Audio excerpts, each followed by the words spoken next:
what was achieved?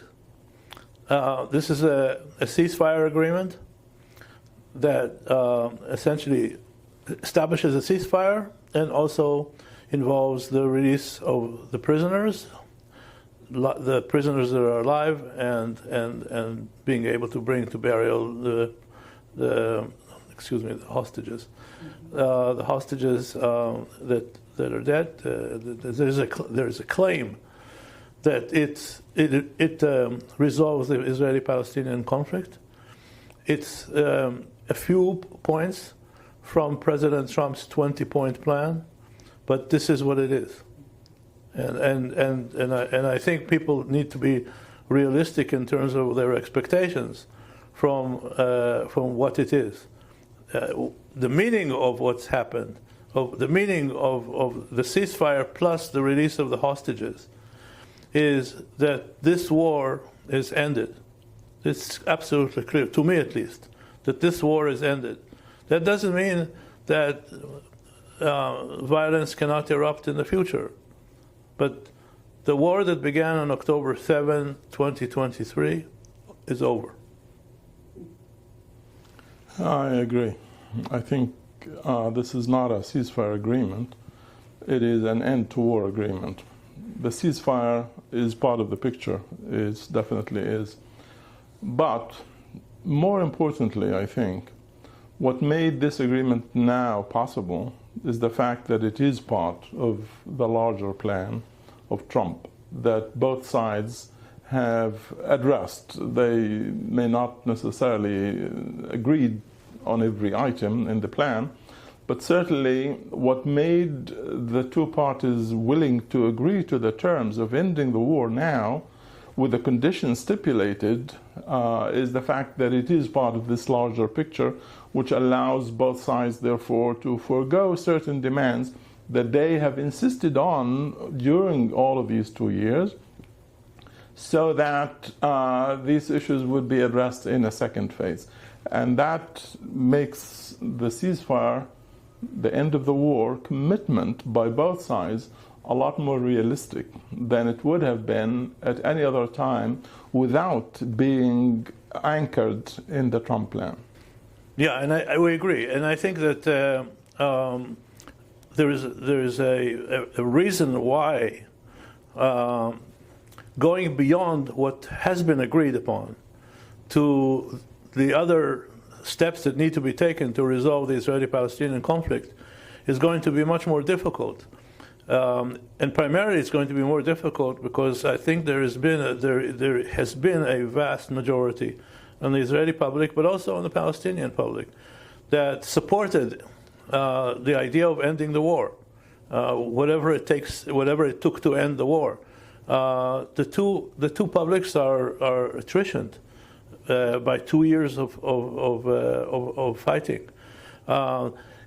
Getting beyond what was agreed upon to take the further steps towards resolving the conflict has far less of a uniform domestic constituency to support it. And on the other side, the potential spoilers on both sides are going to be considerable when it has to do with the far-reaching concessions that real progress in resolving the conflict between them will entail. So this agreement is really about ending the war, release of the hostages and Palestinian prisoners, about a partial Israeli withdrawal, about entry of international humanitarian assistance into Gaza and Gazans returning to their homes in those areas from which the Israeli army is to pull out. And that, in the Trump plan, is the easiest part so far.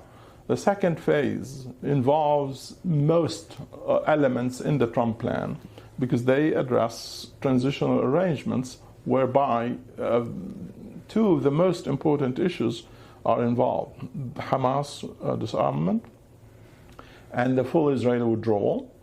Of course, on top of that, the issue of governance, who controls Gaza, what kind of bodies would be created, and so on. All of these are outlined in the Trump plan. These issues, three issues then, are going to be much tougher to negotiate than the first stage, which makes this second stage much tougher. And at that point, as they negotiate the transitional arrangements, what will make it possible is the extent to which the third stage, the last component of the plan, is fleshed out. It becomes clearer, and Trump is able to talk about it with some confidence. So far, he has not done that. So far, in fact, he had done the opposite with regard to his own plan. The last element is in his own plan. If his position personally continues to be the position that we have seen so far, this might be an impediment to his success in making sure that the transitional arrangements are indeed put in place. I'd like to put it slightly differently. I think that the next phase, which is the transitional phase, as Khalil mentioned, I think in of itself is still easier than what comes next. The problem here is that the parties would like to know, and especially this is true for the Palestinians, would like to know and would condition. And also the Arab states that have some role in this transition stage that we are talking about, they will want to know where this is leading. The transitional phase is connected to the final, because the parties that have a role in the transition stage will want to know, where is this leading, so that it's not in a way stuck in the middle. Because anything that gets stuck short of is not resolving the conflict. Anything that essentially ignores where this is leading is going back to managing the conflict instead of resolving it. And we've seen what happens when you try to manage the conflict instead of resolving it. In the end of the day, sooner or later, it blows up in your face. The third phase that we're now talking about is the resolution of the Israeli-Palestinian conflict. This is about the two-state solution, the creation of an independent, sovereign Palestinian state alongside the state of Israel. This has been the element of the negotiations under Trump that has been the most difficult for him personally to address. And the reason for that, of course, is that the current Israeli government is certainly opposed to any discussion, let alone to actual implementation of the plans talk about a two-state solution or the creation of a Palestinian state. In the Trump plan, however, there is an element that Trump perhaps hopes would convince the Israelis to move forward with regard to the two-state solution, which is the fourth stage that is not really in the plan, but it is in Trump's own personal presentation of the plan. He keeps talking about Middle East peace. What he means is that the Arab countries and Muslim countries will make peace with Israel, that there would be normalization of relations in the context of this plan that would then integrate Israel into the entire region in terms of security, in terms of economic relations, and of course diplomacy. So this gives the plan an added, a more comprehensive nature that Trump hopes would then bring peace and would give him the prize that he wants, perhaps next year. What Trump is trying to do is kind of creating an incentive structure to change both sides' incentives to move forward to resolving their conflict. And that's why he's kind of putting all the pieces together. And I think the summit in Sharm was the first stage of telling the Israelis, we know that this is difficult for you to do, but here are the opportunities, the amazing opportunities that a different reality can open for you. And in a way, he's appealing to the Israeli public, in a way, over the heads of the Israeli government. Just as the appearance of Witkoff and Jared Kushner in the hostage square, was, and you could see the reaction was there was a reaction from the public there to these emissaries of President Trump, who was really talking to the Israeli public above the heads of the Israeli government. So to the extent that this plan is doable, that we are able to maintain this goal of ending the war and moving forward into transitional and then the third and fourth stages, all of this depends on one single man and his commitment to all of this, and that is Trump. So far, he has been successful in getting this off. We now have a plan. It is being implemented. However, his own personal commitment to the third element of the plan is questionable. And if that continues to be the case, that is going to be the Achilles heel of his entire plan.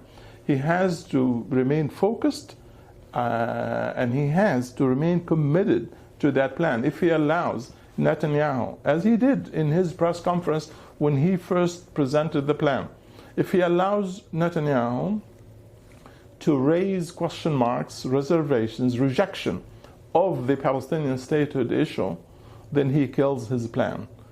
The extent to which, therefore, he is able to defend that element of his plan strongly is the extent to which the plan succeeds. If he does not put the kind of pressure needed on Netanyahu to move on this, the Arabs, of course, would also need to put a lot of pressure on Hamas to disarm and to leave governance altogether and to invest in Gaza and rebuild it. All of these are things that the region will be required to do. However, none of this is going to happen without a Palestinian state, without a commitment to a Palestinian state. And that, right now, is a big question mark in the entire plan. I think that the first phase that we said is easier is important for the next phases. First of all, the Trump administration, especially President Trump, is aware of the difficulty that Khalil just talked about, and so what they're doing is they're finding all kinds of still informal ways of emphasizing that this plan has 20 points, and that they're committed to the whole plan, so that in a way, so that nobody would have the illusion or maybe the hope that they'll drop it after the first 4 or 5 points are implemented. They're very careful about that. But of course, they understand the difficulty, and I think that as Khalil mentioned, or let's put it this way, I will say another complication we have here is that this is not the only international crisis that the President of the United States has to deal with. He has not actually, he's had more success in the last few weeks, advancing some kind of a way to resolve the Israeli-Palestinian conflict. There's a path, at least, than resolving the conflict with Ukraine, which is escalating. And this is a conflict between two nuclear powers.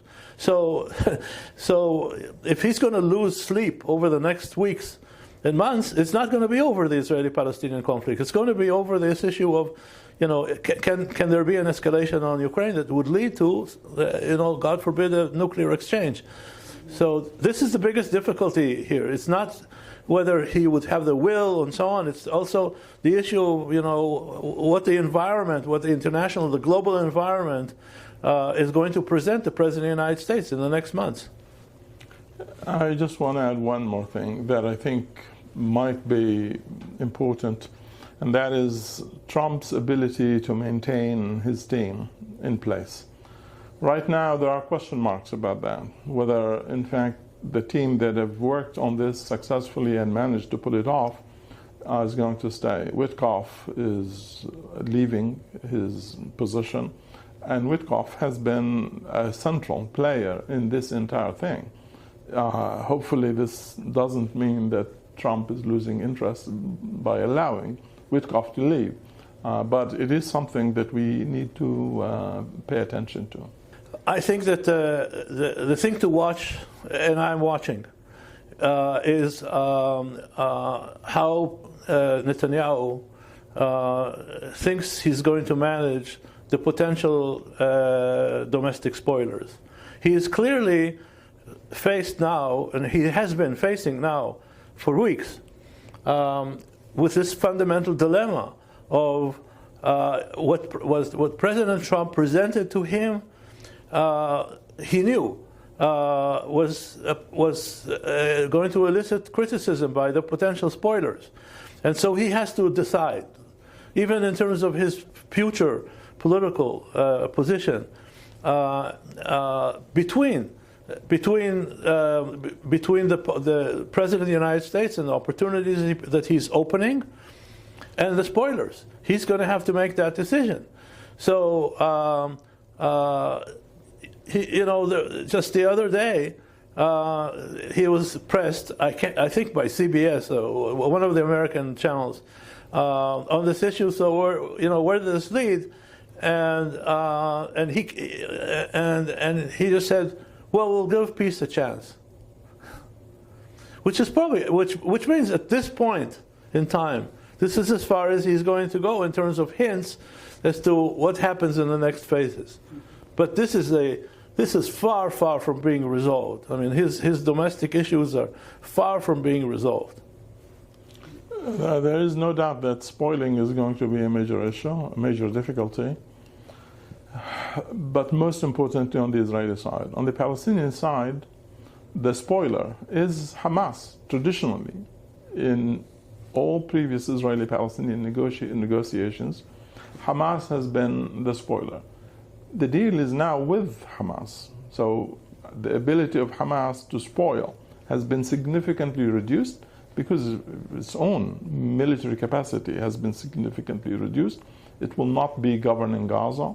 And therefore, Hamas will probably pose a much less difficult challenge as a spoiler than the religious Zionists and other extremists in the current Israeli government. As long as they are in the government, I think they will continue to constrain the ability of the government to move forward, particularly with regard to the third stage.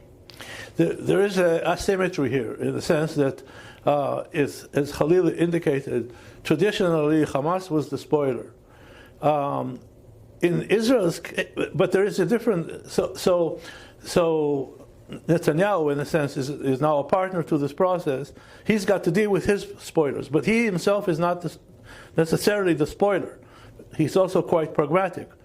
The problem here is that there is a different asymmetry, which is Netanyahu still retains, despite everything that he's had to deal with, he still retains the capacity to deliver, if he decides that he wants to deliver.